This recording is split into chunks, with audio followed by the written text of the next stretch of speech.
This series presents information based in part on theory and conjecture. The facts that will be presented are true. Scientists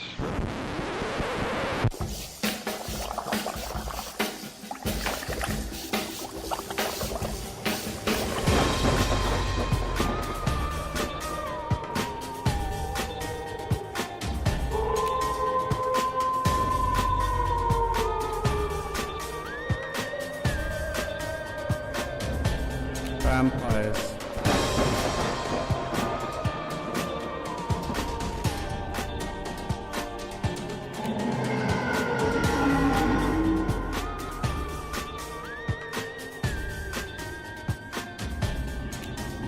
Mummies.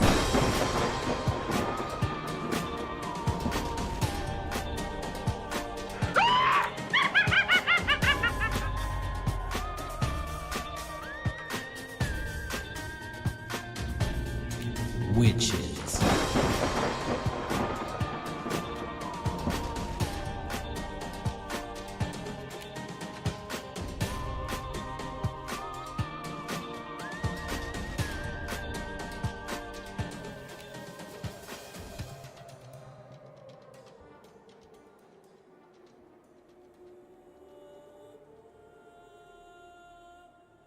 Hi, and welcome to Paranormal Guys. I'm Chris. I'm Chad.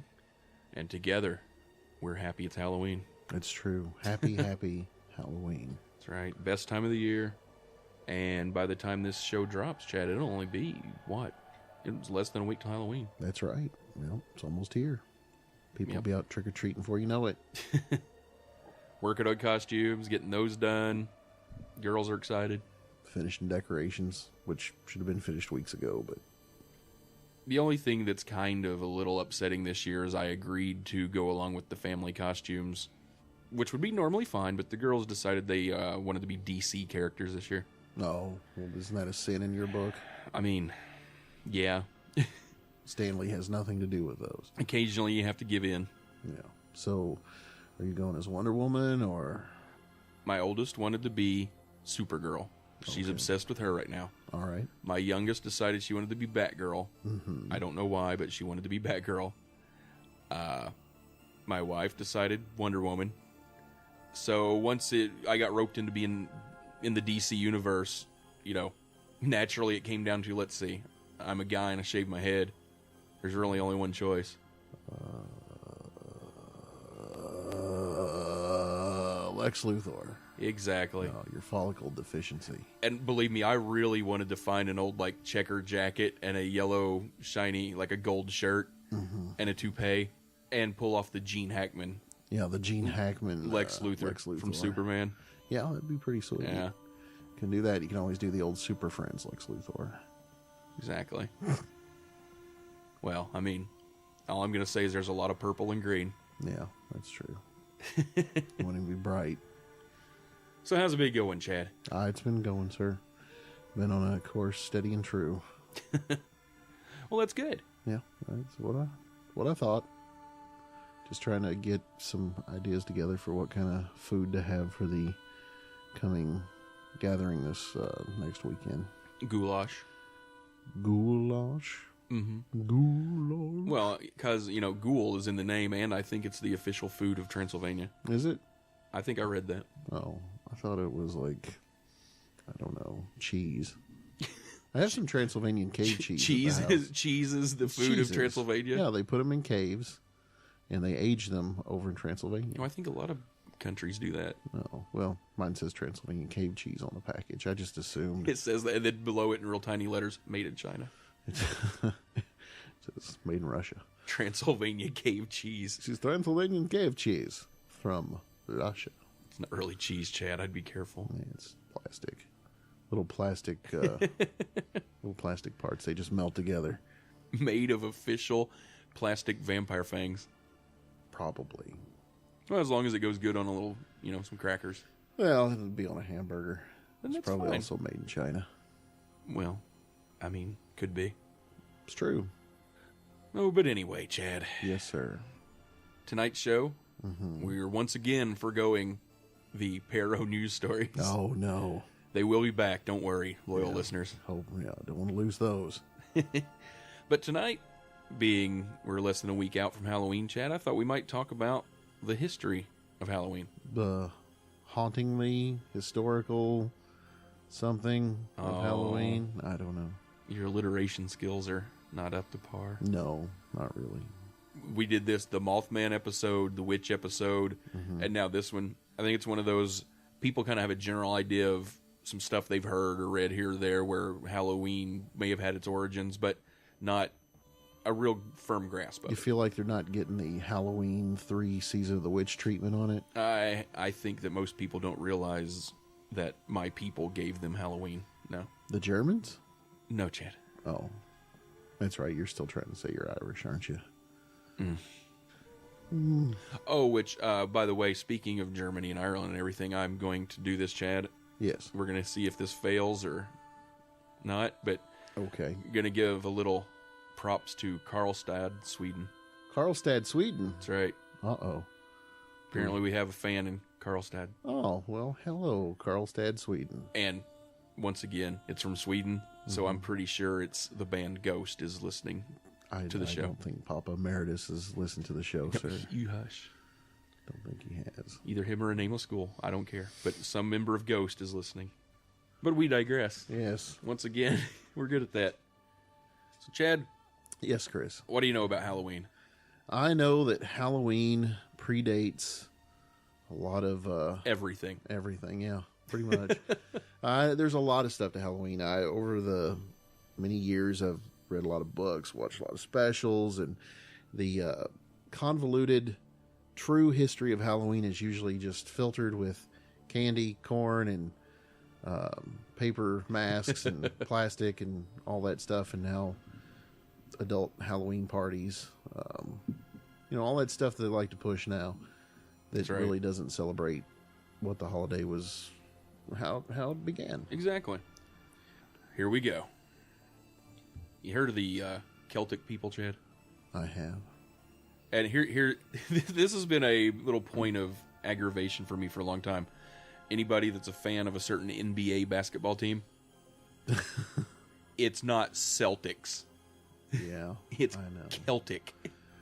I know. Damn you, Larry Bird. Anyway. But yeah, the Celts lived in the area that's now Ireland, UK, and northern France around 2,000 years ago. That's been a while. Little ways back. And they celebrated the beginning of the new year around November 1st, give or take. Couple of days. Your measurements may vary. Sometimes their cell phones were off. That's right. A little bit. They didn't know what day it was. Go They were from just zone like, to zone. Tower to tower. I think it's November 1st. Yeah, whatever. And that marked the end of summer and the harvest for them. It also marked the beginning of winter, which to them was a dark, cold time that they associated with death. Exactly. Winter's coming. Winter is coming. The Celts also had the belief that on the night before New Year, which they referred to as, you may have heard this, Samhain. Samhain? Not Sam Hain. No. No, that was in Ghostbusters. The animated That's right. real Ghostbusters. Yes, Samhain. The boundary between this world and the other world became thin on that night, Chad. Much like your hair before you shaved it. Oh, I was like, it's pretty thin. Yeah. When this boundary became thinner, it allowed what they called the Ishi. Hold on a minute. The what? Ishi. Ishi? Yes, that was kind of the old Gaelic word that they had that referred to spirits or the fae folk. Oh, okay. And it allowed them to come to our world a lot easier. Cool. The Ishi were respected and feared, and it was thought that a sacrifice or offering was needed to ensure that the people and their livestock would survive the winter. Mm-hmm. You don't want to tick off a fairy. Not a Ishi fairy. No. So what the people would do, they would leave food, drink, or even portions of their crops outside overnight. What about cash? Anybody getting money? I don't think they left cash. Oh, okay. I don't know if the Celts were big currency people.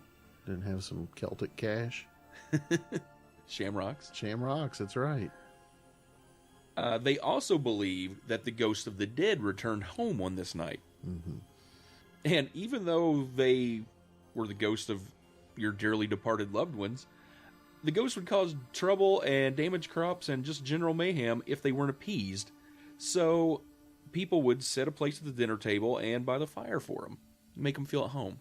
Sometimes you don't want living loved ones in your house, much less the dead version. Exactly. Because, I mean, the living ones you could kick out. If it's a spectral one, how you gonna kick him out? Leave now. You drink and do this every year. I mean, you can't push him. Yeah, that's true. Your hands go right through him. Touch him in the wrong place. Ooh, spirits. What was that? It's not Christmas and I don't need a goose. Somebody got me right in the bells. You took your measures to ensure that your departed loved ones were happy and had a little place at the dinner table and had a comfy spot by the fire. And after making sure that the spirits of fairies and ghosts had their offering and they felt at home, everyone would go gather around large bonfires that most of the time were kind of sacred, like the druid priests would oversee these. Did they have marshmallows back then? I think they did. Celtic marshmallows. I think they called them bog mellows, though. Were they bog? Oh, yeah. I could see that. Yeah, bog mellows. So the people would gather around these large bonfires to burn offerings of crops and animals to the Celtic gods and goddesses. The funny thing is, even though by this point you supposedly made all the ghosts and spirits and fairies happy and they weren't supposed to pick on you, on the way out to the bonfire to see your buds and everything, Chad, yeah, you might just run into one of the ghosts or entities, if you want to say that. Then what happens? Well, the best way to avoid that is to dress up like one of them. The hell you say? Exactly. Because, they're floating around. They go, oh, hey, look, there's Bob. They call him Bob because he does this There's motion. Bob from accounting. He's fine. Bob lost his legs and bled to death, so we call him Bob. So if you looked like one of them, they'd just leave you alone. They weren't that smart a ghost, apparently. Huh. Like, oh, we know you. Get in a little costume, avoid the ghosts. So, you dress up. You do. I'm seeing a pattern here. Getting a little pattern there, leaving stuff on the doorstep, dressing up. Treats. Burning animals. Burning animals alive. Oh, wait. Wait. Don't think that one came into play. Yeah, wait, sorry. Speaking of burning, just to interject the story. Yes. Did you hear about the guy that rescued the dog from the house recently? Was the house on fire? Is this where we're making a connection? He thought it was because he was on LSD. So he crashed through the neighbor's fence. Nice. Broke into the house. Saved the dog. And when he's holding the dog... Please tell me that they were like just watching TV or something, just hanging out. I don't know. I didn't hear what the people at the house were doing, if they were even there. Wow. But the cops showed up and the guys standing out there all proud because he saved this dog. Nice. The dog was probably sleeping and comfortable. Son of a... So yeah, just burning house made me think of it. Okay. Trick or treat. Yeah, exactly. We digress again. Sure. By the middle of the 1st century A.D., Rome had conquered most of the Celtic lands, and in the 400 years that they ruled there, 2 Roman festivals got incorporated into Samhain. Okay. Now, one thing I have heard about the Romans, though, they were pretty cool about taking over a place. Like, as long as you just went, yeah, we're Rome, that's great, they would kind of leave you alone. Have you ever been to one of their casinos? It's freaking amazing. Caesars? Like Caesars? Yeah. Yeah. Buffets. Buffets? Yeah. Centurions greeting you right at the front door. Amazing. Well, the first day that they incorporated into Samhain was Feralia. It's a day in late October when Romans would commemorate the dead. The other day, Chad, was a day to honor Pomona, the Roman goddess of fruit and trees. Pomona. I've had Pomona before. And her symbol was the apple. Okay. Then, in May of 609 A.D., Pope Boniface IV dedicated the Pantheon in Rome in honor of all Christian martyrs and began the Catholic feast of All Martyrs' Day. Okay. 100 years after that, give or take, Pope Gregory III expanded the festival to include all saints as well as all martyrs and moved the festival from May 13th to November 1st. Okay. Then again, in 1000 AD, the church made November 2nd All Souls Day to honor the dead. And if you read a lot of the stories on the history of Halloween and everything, this is where people kind of point out that this is where you can kind of see that the Catholic Church was starting to kind of try to weed out the Celtic religions. Mm-hmm. So, because, they gave them a similar, but a church-sanctioned event. Because they even celebrated a lot the same as they did Samhain with bonfires, parades, costumes, and the like. So did that just roll from Halloween to Deo de los Muertos? So that'll just roll right together there? They were just like, we'll get everybody. We'll just get everybody. But no, so as of right now, 1000 AD, you've got Samhain on October 31st. Okay. Then November 1st, you have All Saints and Martyrs Day. Gotcha. Then on November 2nd, you have All Souls Day. Wow. That'd be a heck of a, 6-day weekend or something. That's right. I mean, you get extra days off if one of them falls on a Saturday. We need those. They need to change that. They do. I think so. I saw an article a week or two ago online that said people 40 and over should only be required to work, I think it was 4-hour days. I think you're absolutely right. I was in total agreement with that article. I think the 4 hours should be optional. 4-hour days, 3 days a week. And a 1 hour lunch. That's right. And 2 15-minute breaks. That's right. You still get those breaks and an extra 15-minute wellness break. That's right. Now here you go, Chad. All right. See if you can follow this one. I'm all ears. All Souls Day, which, as we said, in 1000 AD, the church made November 2nd All Souls Day. Okay. Was also referred to as All Hallows or All Hallowmas, from the Middle English All Hallow Mesa, which means All Saints Day in Old English. So the day before All Souls Day, Samhain to the Celts began to be known as All Hallows Eve, or Halloween. Yay! Marketable. It is. Trademark. Copyright. A little bit before, you remember our friends, the spirits, fae folk, and the ghosts we were talking about, Chad? Like David S. Pumpkins? Yes. Exactly. By the 15th century, some enterprising people had decided that if they dressed up like one of those beings, they could receive their offerings on their behalf. Really? Yes. You dress up like one of the people that's supposed to be getting an offering and go to the door and say, hey, I'm here for Bob from accounting. So it's like basically if they didn't make us do direct deposit, I could go pick up your paycheck. Exactly. Yeah. Chad's here on my behalf. I've dressed up like Chris. So, if the visited household gave food or other offerings, then they would expect good fortune for the coming year, Chad. But if not, misfortune. Oh, crap. And from the 18th century on, playing pranks while dressed as one of these malignant spirits was becoming commonplace. So, see another pattern there? Ancient toilet paper. Exactly. Yeah. Have these rotten eggs! It's only slightly used and it will stick to your window pane. I'm putting slices of this bologna on your car. That's not my bologna. Oh. While you're out wandering around imitating spirits and ghosts at night, Chad. Yeah. It was going to be dark, and you might need something to kind of light your way down the path. It's not a burning cross, is it? Hopefully not. So, why not use something that was already associated with one of these ethereal beings, Chad? And I believe you have a little story about an old Irish myth and a guy named Stingy Jack. You'd be referring to Jack, would you? Hey. Hey. Well, let's talk a little bit about Jack. Let's do. I do enjoy this story. Jack was not a good person. He was a liar. Do you want me to do this with an Irish accent or just... Please, no. You sure? Yes. Jack was not a good person. He was a liar, a cheat, and perhaps a thief. Oh, you don't say. He was. One evening, walking down the road, Jack came upon the devil. Well, I'll be f***ed. Well, it's all up in our bum now, isn't it? Who told Jack he was there to take his soul to hell? Okay. All right. Are you good? Yeah. Okay. Jack agreed to go with the devil if only he could have one last drink from the tavern.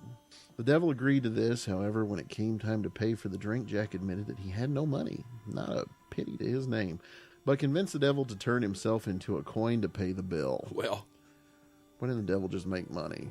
I know. This is where the story gets a bit convoluted. Well, as soon as he did, Jack snatched up the coin and put it in his pocket, which also happened to contain a small crucifix. oh, Or crucifix. The crucifix prevented the devil from returning to his original form. Jack eventually freed the devil, but not before he agreed to spare Jack's soul for 10 years. I think I would ask for a longer yeah. term of time. You pretty much got him. I mean, You know, been like a decade. I've found that as you get older, that goes by pretty quick. yeah. 10 years to the day later, the devil appeared to Jack again. Jack seemed to accept that it was his time to go to hell for good, so he got a retail job around Christmas. No. Just as the devil was preparing to take him, however, Jack made another request. This time it was for one last apple from a nearby tree. Once again, the devil agreed and climbed the tree to get an apple for Jack. Devil's pretty accommodating. Devil's kind of, what do you call it? Sucker. Well, yeah, I think that not very bright in this Either story. that or he's got a bad rap and he's actually just that nice. Yeah. Oh, you want to... Okay. There's whatever. I just, you know how much of my time it takes during the day to do these things, and, you know, I made a personal attempt. That's right. Once again, the devil agreed and climbed the tree to get an apple for Jack. It was the most delicious cereal he ever had. Once the devil was up the tree, Jack carved a cross into the tree, preventing him from coming down. Hey, what the hell are you doing down there? Jack, what's going on? You need to, that's where the term jacking me around came from. What are you doing with that knife? Put that down. We're not going to get crazy here. So Jack carved a cross into the trunk of the tree, preventing him from coming down, because the devil can't fly or nothing. No, I mean, you can't jump out of a No tree. wings. This is supernatural. Jersey apple Devil tree. could have done it. The devil demanded to be set free, so Jack told him that all he had to do was take a small amount of what he had in this baggie. No, wait a minute. Jack only did so after he agreed to never take Jack's soul into hell, which he could have made that deal the first time, Right. but he wanted to see the devil again. Well, maybe, right after Jack made that first deal and the devil took it so quick, he probably had remorse. He was like, man, I got 10 years. I should ask for more. Because he caved on that 10 years pretty easy. No kidding. I'm telling you. So he's just been waiting these past 10 years. He's like, when he comes for me, I'm going to ask for an apple. That's right. And even though he was eating pretty good when he's eating all those apples he claims he was eating, eventually his wicked ways and lifestyle caught up to Jack and he died. Well, as Jack prepared to enter heaven through the gates of St. Peter, he was stopped. Jack was told by God that because of his sinful lifestyle of deceitfulness and drinking and the fact that he had dealt with the devil himself, he was not allowed into heaven. Jack then went to the gates of hell and begged to be let in. The devil, upset with Jack because of his trick that he had played on him and keeping his word to never take Jack's soul, he wouldn't let Jack into hell. Huh. You would think, once again, I think the devil gets a bad rap. Because, I mean, he's really accommodating to Jack. Okay, I'll pay for your drink. Okay, I'll get you an apple, even though you tricked me once. And then once Jack comes and says, hey, I want to come to hell because they won't let me in heaven, the devil's like, no, man, we had a deal. Hey, I think Tim Burton's going to do a movie about this. He didn't go back on his deal. He didn't. He stuck to he's it. honest. That's right. I mean, no matter what they say, he's pretty honest. He did, however, give Jack a single burning coal to remind him and to warn others of his deeds. Jack placed the coal into a carved-out turnip and has been roaming the earth ever since. People began to refer to the ghostly figure as Jack of the Lantern, and eventually Jack-o'-lantern. They also began making their own versions of Jack's lantern and placed them in windowsills and by doorways to ward off any malevolent souls, be they living or dead. Ooh. How's the Jack-o'-lantern? Jack-o'-lantern. Jack-o'-lantern. So there you go, jack-o'-lanterns. Irish. This is true. Didn't use a potato.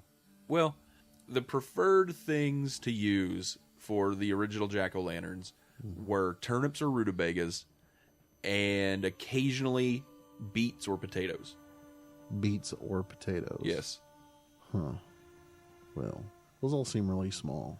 That's right. Because I actually have a turnip in the fridge right now that I've told my oldest daughter we're gonna set to carving here in the next day or two. Do you think you're going to really be able to accomplish that?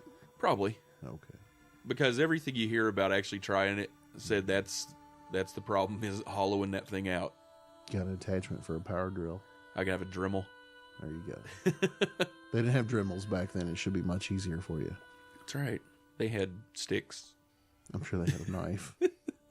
Sticks, twigs, sharpened animal bones. There you go. Just stabbed it with his old KFC chicken bone. That's right.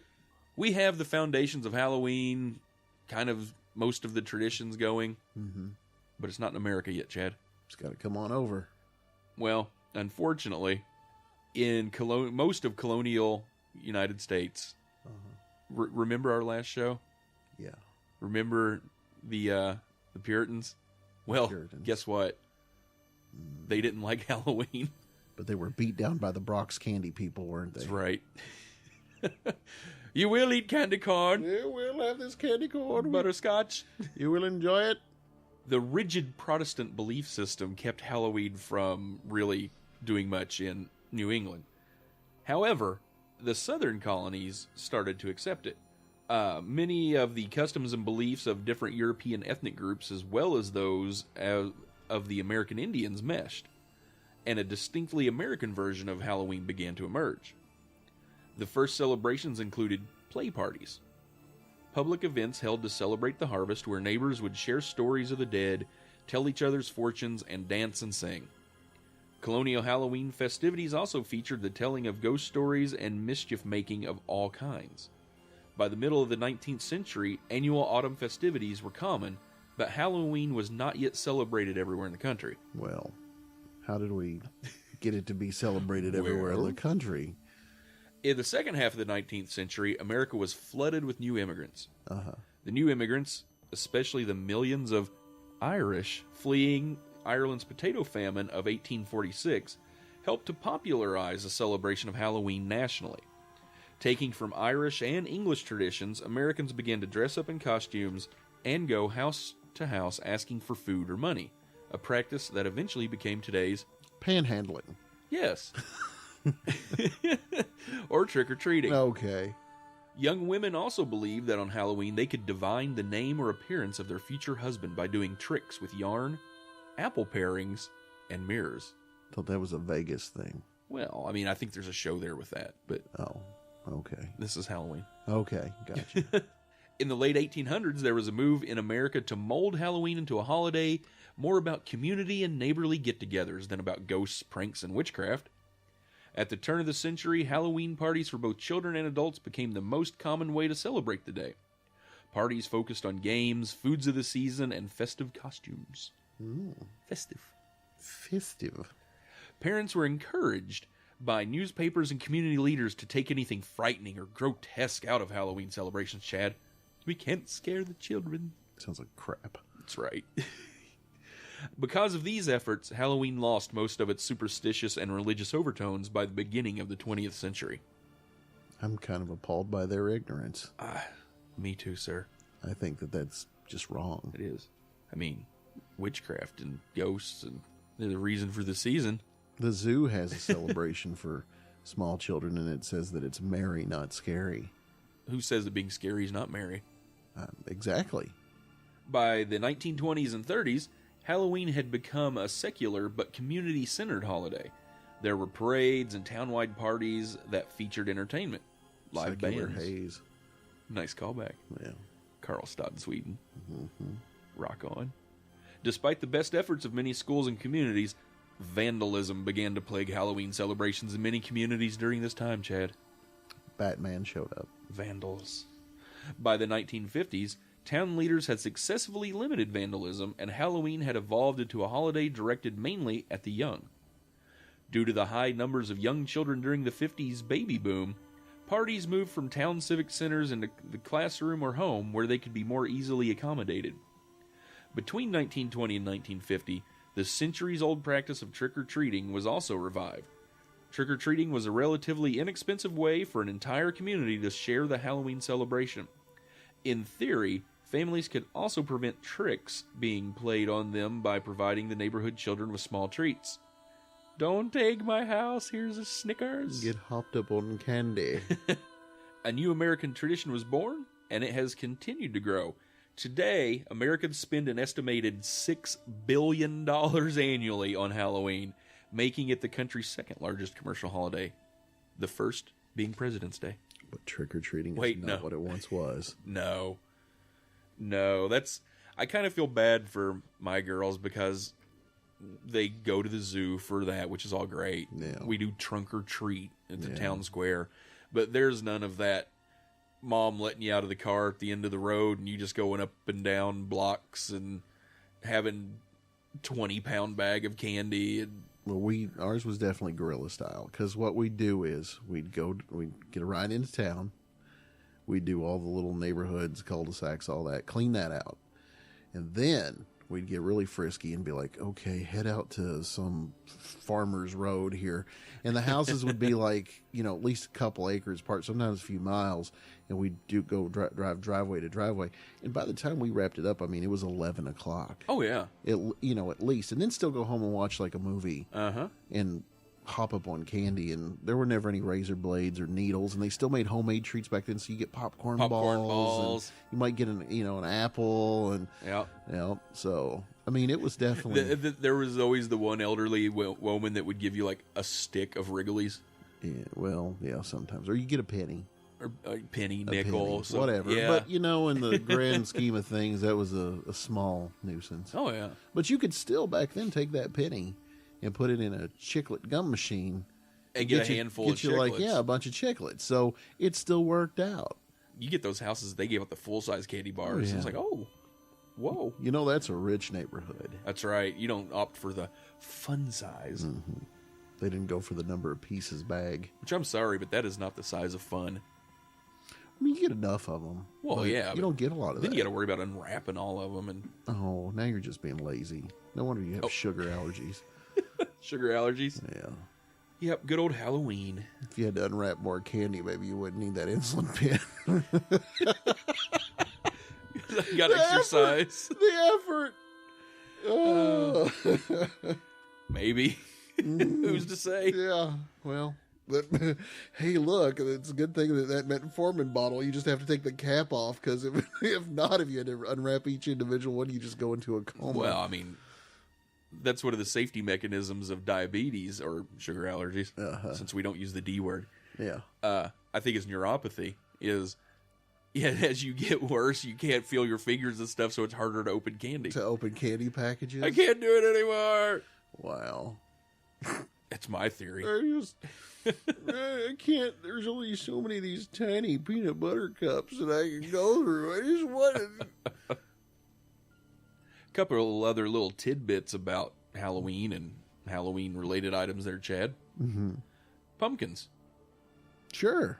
Because, Irish came to America and saw their first pumpkin, and turnips were done. Yeah. For jack-o'-lanterns. So I would like to think that the first Irish person that saw a pumpkin and found out it was hollow was just like, oh, good Lord, look at how awesome that would be for our jack-o'-lanterns. Saving Bigara. Because that's what I wouldn't be like, oh, you could eat that? It makes a good pie? Great. I'd be, Jack-o'-the-lantern would be so happy. Jack-o'-the-lantern. You wouldn't want to be eating that after what I did to it. Wow. We heard about Stingy Jack and how he became Jack of the Lantern, and people started imitating his little turnip lantern. Jack the Swindler. And how people would use those to distract spirits from settling into houses and farms, and they would set them along roadways next to gates. So you would set those out anywhere you didn't want any of these wandering evil spirits to go around. And the celebration of Halloween in America didn't take off until waves of immigrants from Ireland and Scotland arrived in the mid-1800s. Well, pumpkins are native to North America, Chad. So it's not exactly known when the first pumpkin was carved, but the first mention of pumpkin jack-o'-lanterns comes at around the same time as Irish and Scottish immigrants. In 1866, the children's magazine Harper's Young People reported that a great sacrifice of pumpkins had been made for that year's Halloween celebrations. All the pies were in jeopardy. Pumpkins were screaming. Pumpkin carving grew more and more popular as the years went on. By the 20s, Halloween had been embraced throughout the United States. Parties and costumes became the norm, and trick-or-treating soon followed in the mid-1930s. As pumpkin carving grew into a multi-million-dollar industry, American farmers began to examine the specific types of pumpkins they grew and bred new lines of the squash specifically for carving. I see. Massachusetts farmer John Howden developed the Howden pumpkin in the 1960s, and it's still the most popular carving pumpkin in America. I have never heard of a Howden pumpkin. I don't really look at types of pumpkins. I go, that one's good. That's a good shape. Huh. So it makes you kind of wonder if most of the places that supply pumpkins people buy around this time of year, if those are indeed Howden pumpkins. They may be, because I know there are different pumpkins that are good for pies and the sort, and there are ones that are better for carving but not eating as much. The thing I learned, my youngest had a field trip the other day to a farm that grows pumpkins. Okay. And I learned more about pumpkins than I ever really wanted to know. All right. And really, the taste of the pumpkin has nothing to do with anything. It's the thickness of the flesh of the pumpkin. So you get one that's got thinner flesh, easier to carve, easier to clean out, but doesn't have a lot of stuff for eating in it. You find the ones that are typically better for pie making, they have a lot thicker flesh on them, so they're harder to carve, but more eaten. Wow. Exactly. Did you throw a pumpkin at that person? If I had one on hand, yep. The very things that make the Howden perfect for Halloween, a thick stem, shallow ribs, thin flesh in relation to its size, make it less than ideal for eating. Meanwhile, varieties like the sugar pie, caboca, and carnival make it better for eating and are enjoying a renaissance at farmers markets and tables across the country. So I'm more like one of the latter. Yes. Okay. Thicker flesh. Thicker flesh. Not as carvable. That's right. Well, Well, I mean, that's not necessarily a bad thing, right? I mean, I guess. Unless you need emergency surgery. Appendectomy. Now, the field trip I was talking about, the only thing that came out of that I did kind of have a moment of, ooh, was I did not realize that there is a type of pumpkin that is gray. It's kind of a grayish green color.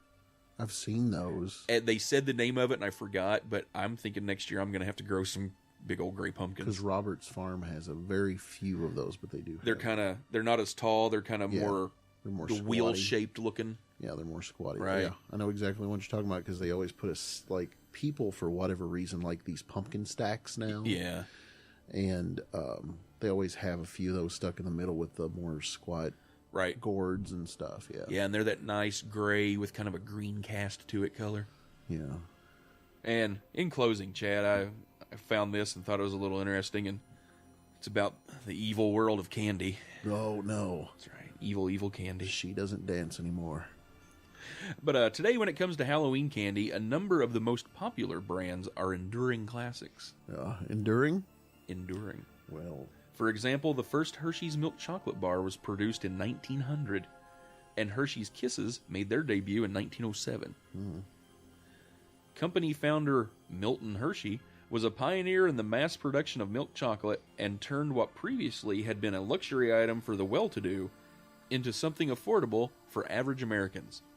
In the early 1900s, he also built an entire town in Pennsylvania. Pennsylvania, you'll say. You know the name of the town? I bet it's Hershey, Pennsylvania. Ding, ding. I bet there's a theme park there. And he built that around his chocolate factory.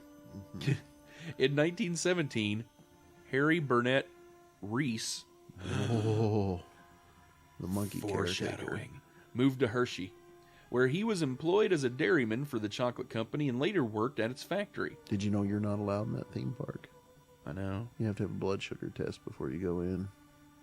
Inspired by Milton Hershey's success, Reese, who eventually had 16 children of his own, began making candies in his basement. In the mid-1920s, he built a factory of his own and produced an assortment of candies, including a certain little thing he called the peanut butter cup. Well, the peanut butter cup was invented in 1928, Chad, and made with Hershey's chocolate. Oh, there you go. So you answered my question. During World War II, a shortage of ingredients led Reese to pull the plug on his other candies and focus on his most popular product, the peanut butter cup. In 1963, Hershey acquired the H.B. Reese Candy Company, so Hershey bought it back. So he killed him and took over. That's right. I'll have those peanut butter cups, damn you, H.B. SOBHB. Now, in 1923, a struggling Minnesota-born candy maker, Frank Mars, launched the Milky Way bar, which became a bestseller. I disagree with that. I do too. Screw Milky Way. Not that. That's like Three Musketeers and Milky Ways are not my... No. No. In 1930, he introduced the Snickers bar. There you go, Mr. Mars. Put some peanuts in that thing. And the Snickers bar is reportedly named after his favorite horse, George. No, it's George, huh? Snickers. Good old George Snickers. In 1932, he brought out the Three Musketeers bar. Frank's son, Forrest, eventually joined the company after a lot of running. And he made a box of chocolates. Only to leave after a falling out with his father. I know what love is, Dad. I just kept running and running and running. You don't know how to make chocolate. Jenny. Forrest Mars. Wow, his kid... his dad was like, I would name you Forrest. Forrest Mars. Forrest Mars. He's a smart man. Forrest Mars relocated to England, where he created the Mars Bar in the early 1930s. In 1941, he launched M&M's. Mars anticipated that World War II would produce a cocoa shortage, so he partnered with Bruce Murray, son of a Hershey executive, in order to have access to a sufficient supply of ingredients. So there you go, Chad, if you've ever wondered what M&M stands for. Mars and Murray. There you go. In closing, Yes. we have to talk about one of my all-time favorite candy bars. Which is? The Kit Kat. The Kit Kat bar? Do love a Kit Kat. It was first sold in England in 1935 as a Roundtree's Chocolate Crisp, and in 1937 was rechristened the Kit Kat Chocolate Crisp. The name is said to be derived from a London literary and political group, the Kit Kat Club, established in the late 17th century. The group's moniker is thought to be an abbreviation of the name of the man who owned the shop where the group originally gathered. Since 1988, the brand has been owned by Nestle, maker of another perennial trick-or-treat favorite, the Nestle Crunch Bar, which debuted in the 1930s. It's scrumptious when it crunches. Not a big fan of the Nestle Crunch Bar. It's okay. I'm not a big fan of Nestle chocolate. Here's what I could never figure out. Yes. Why does Nestle Quick taste so good, but Nestle chocolate does not? Nestle chocolate kind of tastes like that dollar bag of the foil-wrapped Easter eggs you get. Oil chocolate. Yeah. That doesn't taste like it has all the milk. It's got that hint of chocolate taste to it, but Hershey's chocolate syrup does not make chocolate milk that's as good as Nestle Quick. No. So there you go. Illuminati. I think it's all a bad Conspiracy theories. You know, I think people need to get together a little bit more on this. I feel like there's a lack. Come together right now. over Chocolate cocoa. milk.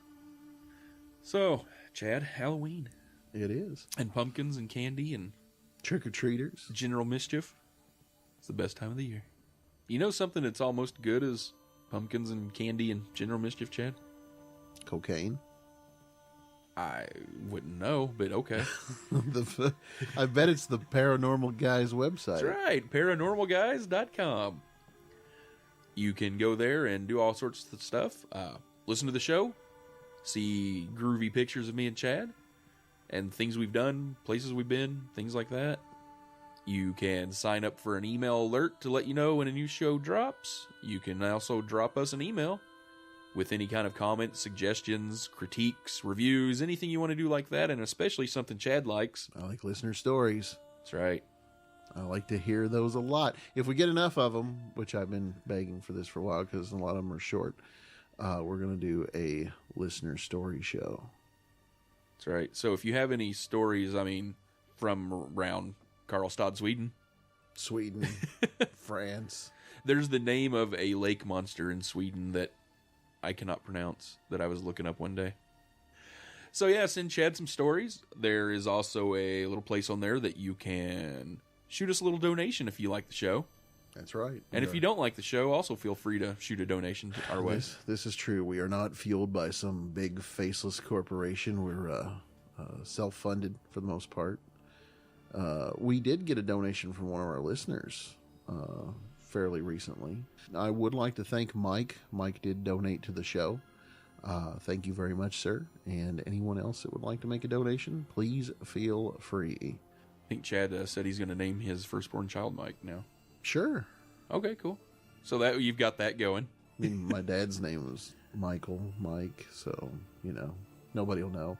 It'll be for you, Mike. That's Thanks right. for the money. Yeah, we know. Yeah, we'll know. You, me, and Chris will all know. Another thing you might want to do is go over to our Facebook page, be facebook.com/paranormalguys.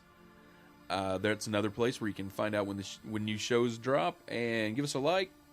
Chad adds some interesting little photos and tidbits here and there on Facebook quite a bit. Yes, our webpage does feature some of my exclusive artwork now, too, that Chris told me I had to do. And while you're there looking at our Facebook page, going over to facebook.com/William Blanchard Soundtrack. Good old Billy B is the guy that does the music for the show and really came through and provided the spooky background music for this show. Yes, as we like to say, he's a musical genius. He is. So, Chad, Yes, sir. have a paranormal weeks. Yay.